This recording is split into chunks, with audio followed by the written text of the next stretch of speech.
Shaykh Vargonen Ansari and his wife, Shaykha Anna, are unable to be here today, and I was asked to fill in. But I'm here with the permission and the guidance of our. Oh, do you hear me now? Yeah, okay. I'm here with his permission and guidance. So I'm here to answer questions about Sufism, the Quran, etc. And I will start by asking for a short talk on whatever comes into my head. And when some ask a question, I'd be glad to answer. So let's start with Fatiha. أعوذ بالله من الشيطان الرجيم. بسم الله الرحمن الرحيم. الحمد لله رب العالمين. الرحمن الرحيم. مالك يوم الدين. إياك نعبد وإياك نستعين. اهدنا الصراط المستقيم صراط الذين أنعمت عليهم غير المغضوب عليهم ولا الضالين. آمين.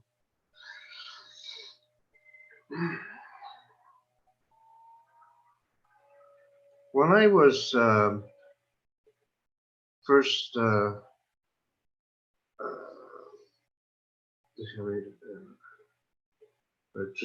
looking to see who's here.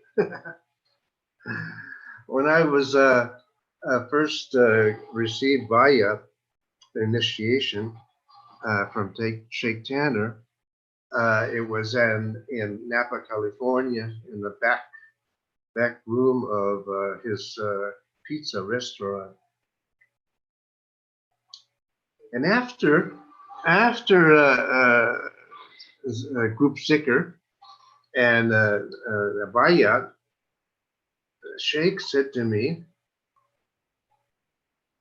and now the rest is just the life. The rest is just life. And I didn't understand. I was a bit confused and disappointed because I wanted, steps. I said, do this and this and this and this and this, and illumination. But anyway, that didn't happen, and I didn't get much of I didn't get any steps. Anyway, with my wife. We returned to Mexico a few weeks after that. Actually, I was only with Sheikh Tanner for a few weeks, and a few weeks later on. But doesn't matter, okay? The distance in this business doesn't really exist because of Rabita. And this was before internet. So I went back and I started to do my Zikr assignment religiously, and things began to change in my life, but I still didn't really understand what he meant. The rest is just light. Anyway, actually, it took me a long time to understand, even after Sheikh Tanner made me a Khalifa. It was about five years later.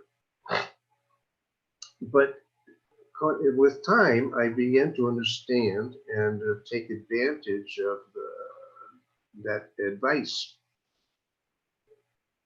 It's like in the Quran tells us, and it should be really obvious to us, that Allah didn't make this life and this world for nothing. We weren't sent here to eat and procreate and work and die. That doesn't make much sense. There's got to be a reason. And the reason is to know Allah. We're here to know Allah and actually know and live Allah.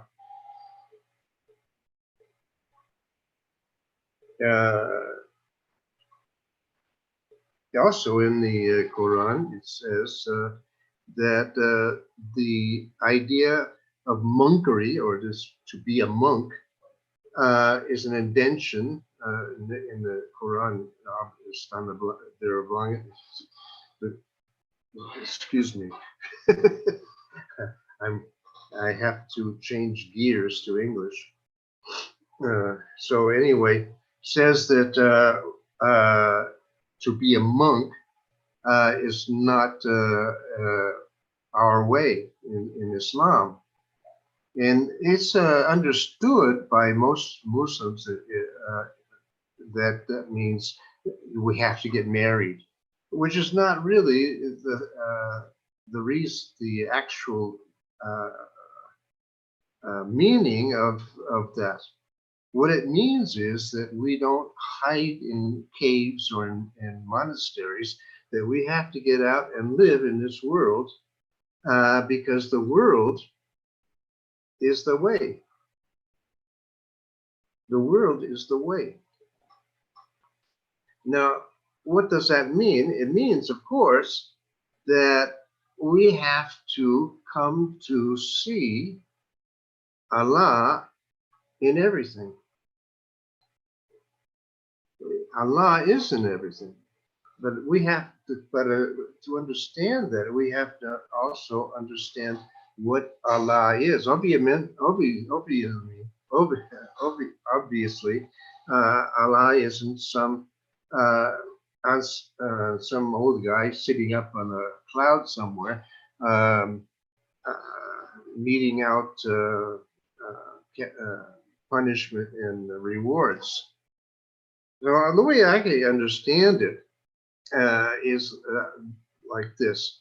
You know that in Sufism, we use the names of Allah, the 99 names of Allah, as a method in our practices. Well, there are 99 in Islam, most of which are in the Quran. But the Judaism, there are another 72 or 73 names. And in Hinduism, there are 108. I mean, probably in Buddhism and other religions, there are more. Actually, the number of names of Allah is infinite. So the way I look at it, the way I explain it, is similar in science. Now, the names of Allah are attributes, the infinite attributes of Allah. And in science, there's a science called a theory of superstrings. Forgive me, Hazmat, and all people that are scientists out there, but my knowledge of science is superficial. But it has awakened me to certain realities. So in the theory of strings, is the substance or element, smallest element in the universe, are little strings, vibrating strings, similar to, according to some people, like the helix or the DNA. Now, if we think of that in our spiritual terms or Sufic terms, there's small bites of vibrating programs, names of Allah. Infinite names of Allah are really the smallest element of existence. And this is Allah as his attributes, these bytes and programs um, of everything, of all the attributes and possibilities, potentials of our existence. And everything that we see is some combinations, are combinations of all of these different elements, which, okay, it's like the table of elements, uh, different aspects of Allah, which then make what we see and feel. Everything is energy. These energies, these bites of divine energy that constitute our world. And a part of our work here, our work in the sense of spiritual work, is to synchronize, tune in to these different frequencies, divine frequencies. And in this way, we come to see Allah. Okay, Allah, because Allah is the basic reality of our existence.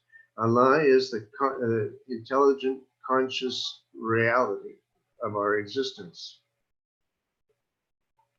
Now, to see that and understand that, we have this world. Here it is to be seen, and this world is here to help us with that. Now, how does it help us? Well, who are we? So we have the concept of the nafs. The nafs, if you look in internet or in books, you will find that nobody really says what the nafs is. So only thing you're going to find is the nafs is 7 or 11 or different levels, which is not exactly true. So the nafs really is our physical reality, the body, the brain, plus the emotions, etc. And we say it at different levels, but actually it's como a sliding. They say levels, but just to make it easier to explain, because the first level of the nafs is synonymous with, or almost synonymous with the ego. So it's like Allah plucked us out of his essence, like a seed or fetus that comes out of the essence of Allah, and he sends us out through on a trip through different worlds, and then we finally end up here. Not finally, temporarily, finally, because we're going to continue this quest and after this time also. But anyway, he says, so we end up here and in a state of incompleteness. And now, incomplete, which is what Shaykh Tanner has many times told us, we get here incomplete. So incomplete, what is it? What does incomplete imply? It implies that there is also a state of completeness. It means that we are in progress, or can be in progress, of, of growth. And we are here in this world to experience and to progress, develop, not physically, but our soul, the ruh. And the nafs is actually part of that experience, or that process of growth. And the lowest form of that nafs amara uh, is like the finally being like the ego. So we get here, and at first it's like this with Allah. We are united with Allah. But very quickly we begin to have needs, physical needs, and then as we grow, emotional needs, and pretty soon we forget. We forget Allah, we forget where we came from and where we're going. And if our soul has already progressed to a certain level, it begins to try to make contact with our physical reality, with the nafs, with the brain, with our physical consciousness. And that's where most of us, most of you, everybody here, at that point is when we call it the second level of the nafs, when we, first of all, the first thing is we begin to see all the bad stuff in the world. It can be a very difficult period. But the second part of the first level of the nafs is when we begin, when the soul begins to, or we begin to hear the whispering of the soul telling us that something, there's more to it than what we see.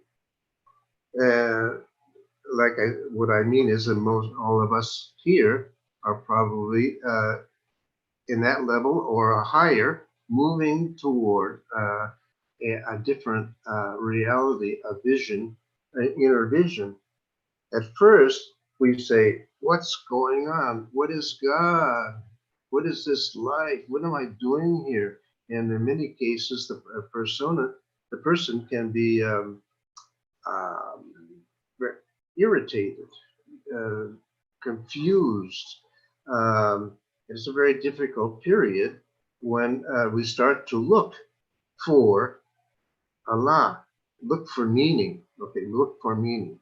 And the more we look, the more the soul begins to develop and begins to shout at us to look more and to do more.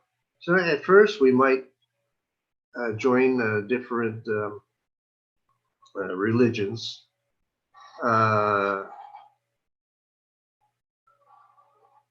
looking for the reasons.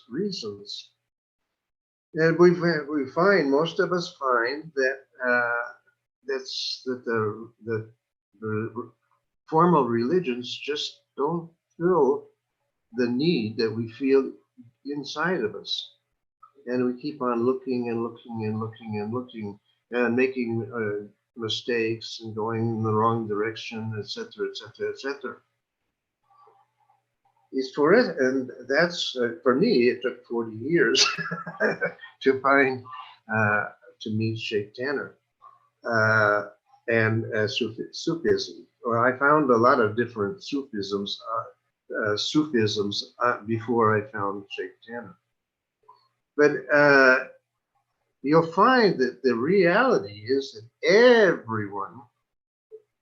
everyone is looking for God. Everyone, even though they don't know it.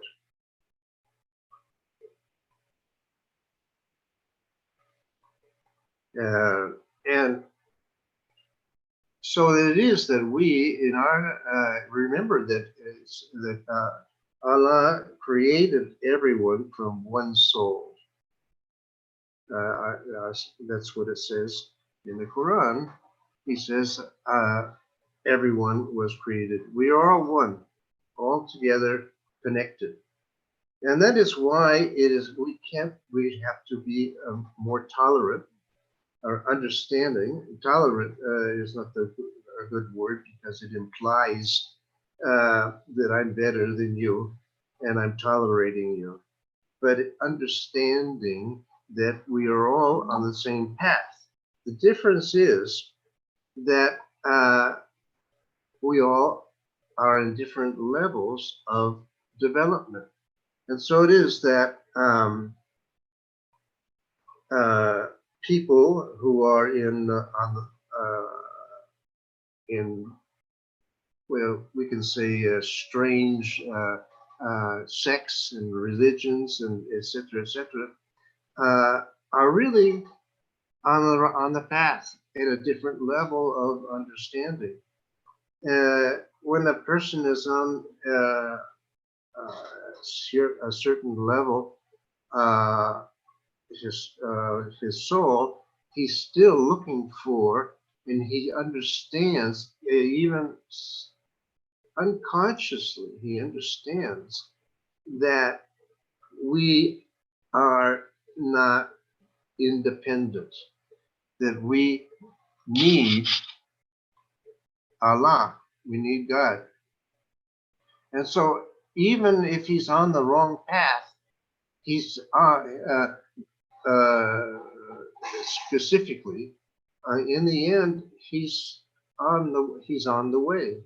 The first step is to understand that we are not independent, that we are dependent beings, a part of the reality, the real reality. Spartacus 74 says, so it's like Spartacus, I forget his name, is from in Italy, and he is asking us. So it's like we are, oh, Stefano, oh, Salaam alaikum. It's like we are a drop of Allah's projection, but incomplete, and so forth, human. Something like that. Yes, it's like there is a symbolized projection of the situation. They're very common, especially in Zen Buddhism, where there's the ocean, and that we are a drop in the ocean, or everything. In Hinduism, in Vedanta. We are, the Atma is the soul, Atma, personal Atma, and the universal Atma, Brahman. So part of one entity. Or no, entity isn't a real good word, but we're part of one completeness. How do you say it? In the Spanish, I say total, total. Okay, so but it's like a seed. We are on a trip of development, or like I said, a fetus. Allah sends us on a trip to develop, and like it says in the incorrectly translated, return to Allah. Of course, we never leave Allah, so it's not really accurate to say return to Allah. The Quran says, from Allah we came and to Allah we return, which of course is symbolizes the return symbolizes realizing, another term from another religion, realizing Allah or coming to know Allah. So illumination, which is what I thought that I was going to achieve when I joined with this Tariqa. Oh, wait, that reminds me. One time a student asked me, "Are you illuminated?" Now that presents me with a problem. If I say no, then there's no reason that this guy, that he should or anybody should listen to me. Why take my advice if I'm not illuminated? And if I say yes, I'm illuminated, well, that's pretty arrogant, you know. Illumination, what is illumin? Lumen is light, loose light. Well, there is no boom illumination. It's not one thing. Illumination, or in our way of thinking, it's a process of knowledge, of seeing things. The light allows us to begin to see things, and what we see and should see with time is the energy, the divine energy that illuminates everything that is in our world. And that's why it is that we need, or that this world, this life is the path. What do I mean? Okay, it's the path. It's because, especially at first, when the ego is very strong, the ego or the nafs is very sneaky and hides inside of us. And so the nafs actually is a way of progressing, because we can use the nafs and the ego and our negative emotions as a way of seeing, or a signal. Okay, see, if we hide away in a monastery or in a cave or in the mountains, the nafs is hidden inside of us, and so we need to be out in the world, and then the world will irritate, or what's the word? Excite the nafs, and then we can see the nafs. The world brings the nafs out. We get angry, sad, uh, greedy, all of these different emotions, which are these negative emotions, which are hiding our reality, the soul. Our reality is hidden back inside of us, and if we don't have something to ignite this, then we are unaware that these things are there. I know that nobody, when we're on the on this path, the spiritual path, we think that we're not greedy, that we're not envious, all of these different emotions, but that's not true. They're hidden inside of us, and the world brings them out, and we can see them when we have decided, when we have the intention of dominating the nafs. So we have a message here from Rosie. She says, Eunice Emery as well, the drop that became the seed. That's okay.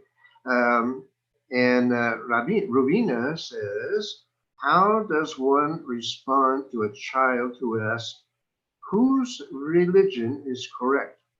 I think humans want to get it right the first time, So how can Shaykh explain this? Thank you. Well, religion is very complicated. Most of us have accepted the religion of our parents at first, and it's only when we start to, when the soul, our reality inside of us, um, wakes us, starts to communicate with us and move us to wonder. I wonder.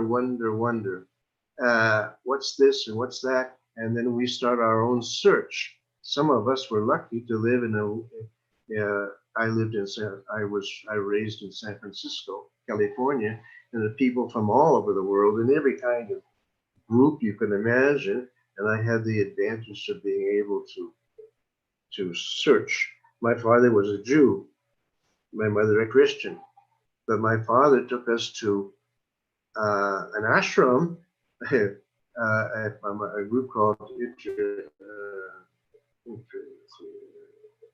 Yoga Integral Yoga, or algo, something like that. Anyway, so the religion causes problems in the world. It's also a very important in like an anchor to hold us and to keep order in the society. But it has also caused a lot of problems in the world. How many wars are fought for God, according to some stupid interpretation of religions, of the religion. So how do we teach our children? My parents were didn't teach us hardly anything. The only thing they taught us was that Christ wasn't God, and that God is inside of us. Good advice, but they never went into very much detail. My father's side was a what do you say, non-Jew Jews. They were very, very Jewish, but they didn't follow the religion in any way. And my mother was a Christian religion, but we were away from her group, church. And my inclination, my questions came from inside of myself, and I started looking from the age of about 10 or 12, wondering about God and life. It made my life rather difficult for many years. So how do we tell? I think that we have to tell the children. I wouldn't suggest specifically or a religion, except if you are if you're a Muslim, you're doing the Salat, they see you and they ask about it. I remember when we were doing it, the grandson of my wife were adopted by me, crawled under us when we were doing Salat. So we were doing Salat, and he would crawl in and out of us as I guess a 3 or 4 years old. But all of my advice to the children, and especially my wife, who actually is more of a teacher for the children, has always been in realities, the teachings, and not the formal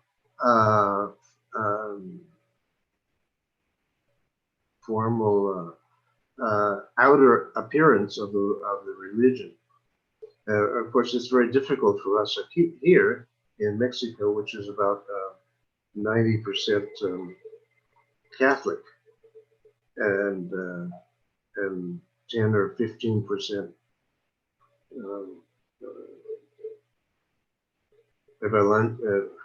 how do you say evangelists, Christians. So yeah, that's the only thing I would say is to teach the realities, teach the lesson of the religion, and not so much the outer appearances. Although there is a great advantage to that. Even here, I see that the Catholic kids who are serious are good, much better off than those who are not taught um, their religion. In fact, it's interesting to see how that works. It's something in the mind and the mental control, is that even religious people, even if the religion is only partially correct, these people tend to be better people. I remember I had where I lived in San Rafael in California. I had some acquaintances there. They were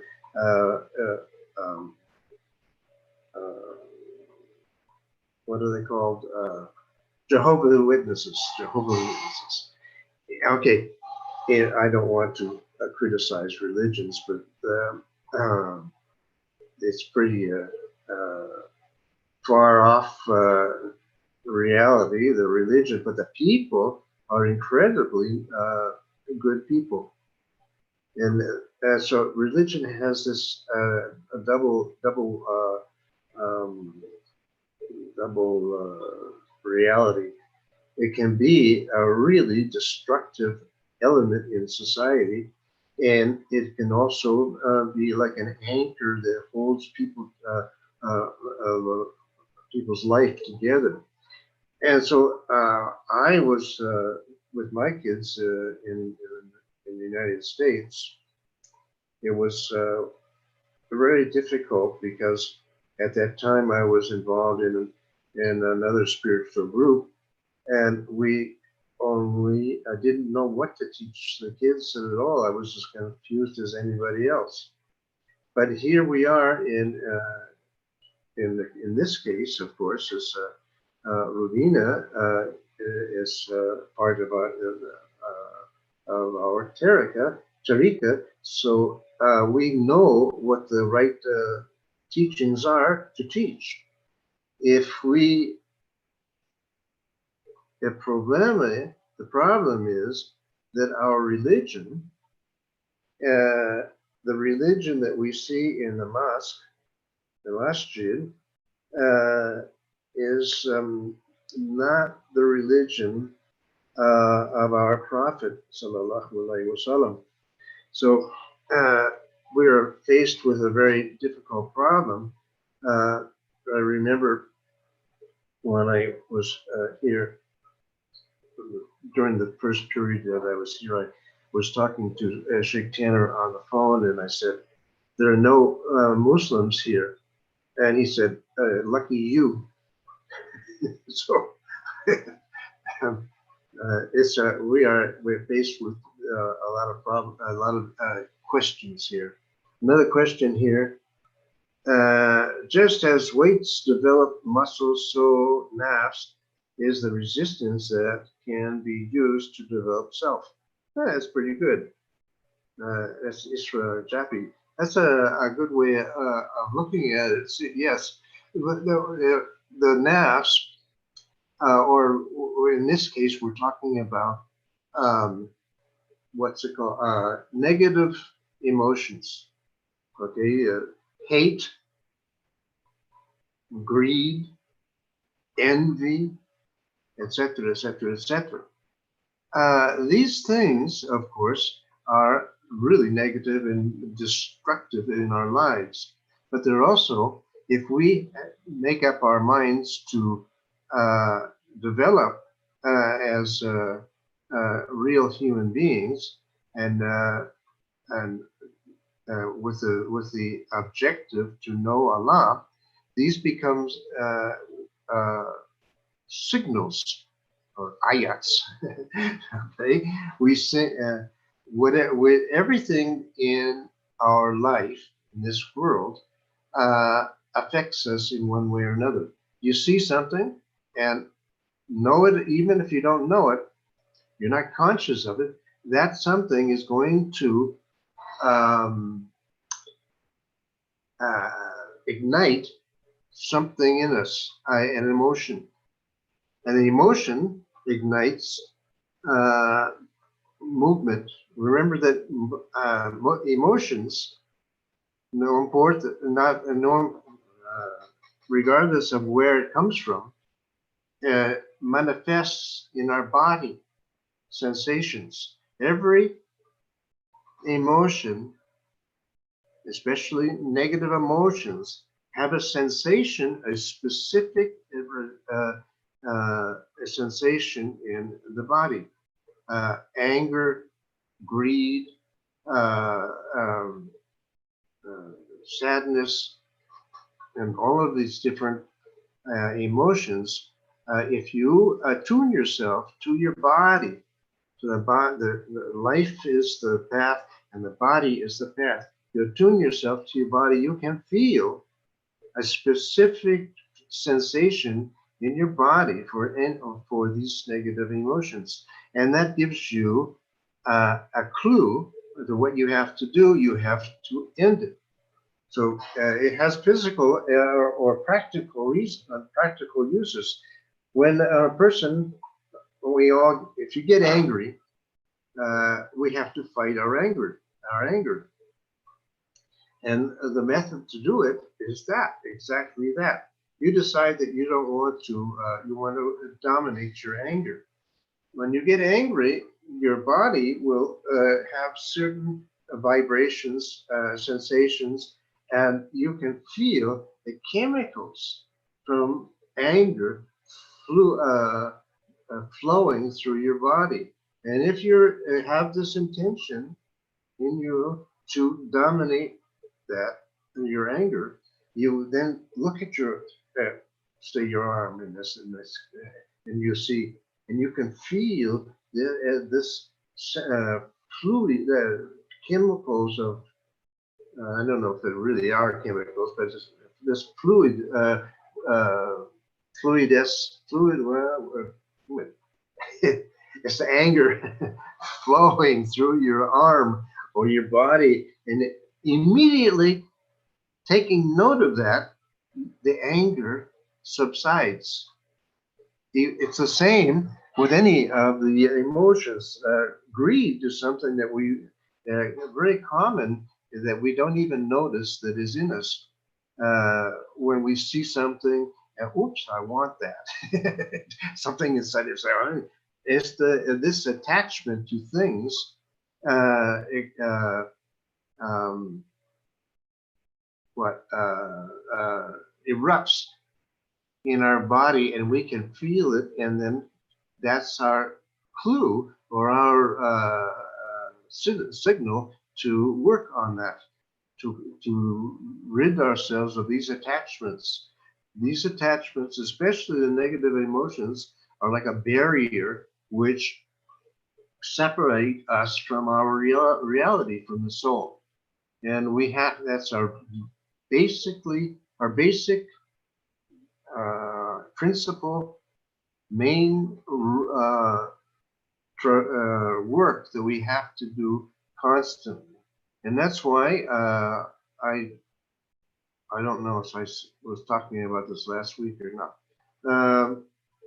We have to be constantly watching ourselves, self observation. So no, we have a lot of work to do. Watching feeling and living with Allah in every moment. At the same time, here separating ourselves from ourselves and watching our reactions, our emotions, our thoughts, and reprimanding ourselves because we are not ourselves. We know. It reminds me that what like a few years ago, I was talking to Shaykh on the telephone. Oh no, when on Skype, and uh, and he said, "Look in the mirror, and that's not you." And I thought, I said, why is he telling me that? He knows I know that.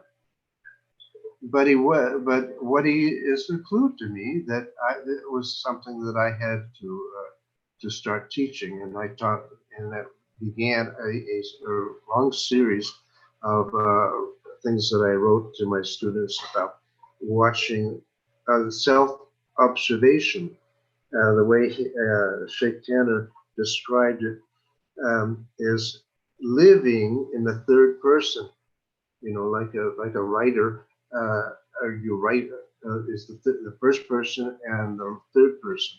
So we are always not inside ourselves, but watching ourselves, watching our thoughts, watching our emotions, and being aware of what's going on at all times. And this is the only way that we're going to uh, conquer this. So we do uh, Zikr, the repetition of Allah's names,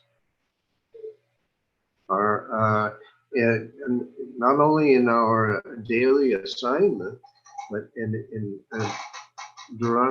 during the day also constantly remembering Allah. At the same time, we have to be watching ourselves and being aware of what we're doing and what we're thinking and how we're reacting.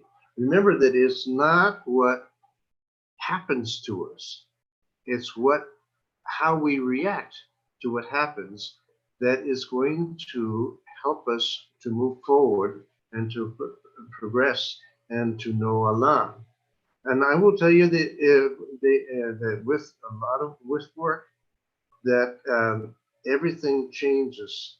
The actual appearance of things begins to change, and the energy or the energetic reality of this world begins to become um, obvious. I don't see. It says that we have 38. Oh, 38. One example of what's happening right now is I'll tell you that in my in Latin America where I am, it's way far away from Islam, but it's incredible how um, it's incredible how no what's the word norm uh, even with all of the bad press that Islam has, uh, I am constantly receiving inquiries from people in all of the countries of Latin America about Sufism and Islam. And my Facebook is, I never advertise or look for anything, but they keep on coming and coming and coming. Something is changing for the better, even though the world uh, uh, as an entity is getting worse and worse and worse. Islam is growing, and the interest in Sufism is really great. I don't see, even though I'm speaking in English, last week I had some students from that don't speak speak English and listening. One student from Dominican Republic, and then in Brazil, where I have more readers and students than in any one country in the world, was one student who speaks English, and also in Spain, I just received it today, three people in one day wanting information. So although everything looks pretty bleak, at the same time, there's hope. Okay. Anyway, yeah, are there any more questions? I don't see any more questions today. Last week we had people uh, Dominican Republic, from Brazil, from New York, from South Africa, and Italy also. So that's our group. We are a worldwide organization looking for the truth. And our job is to represent the truth, although we don't proselytize. The power of the truth is extending all over the world.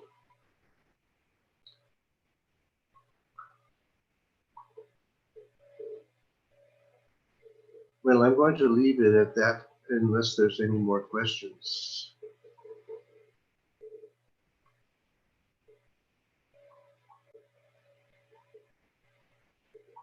Or there are.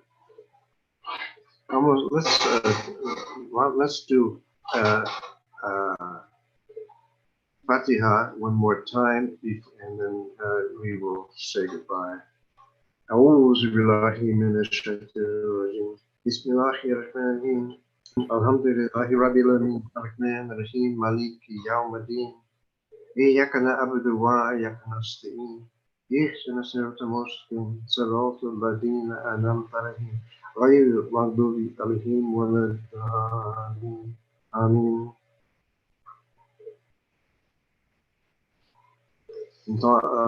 Okay, so I will say goodbye. Assalamu alaikum todos, everyone.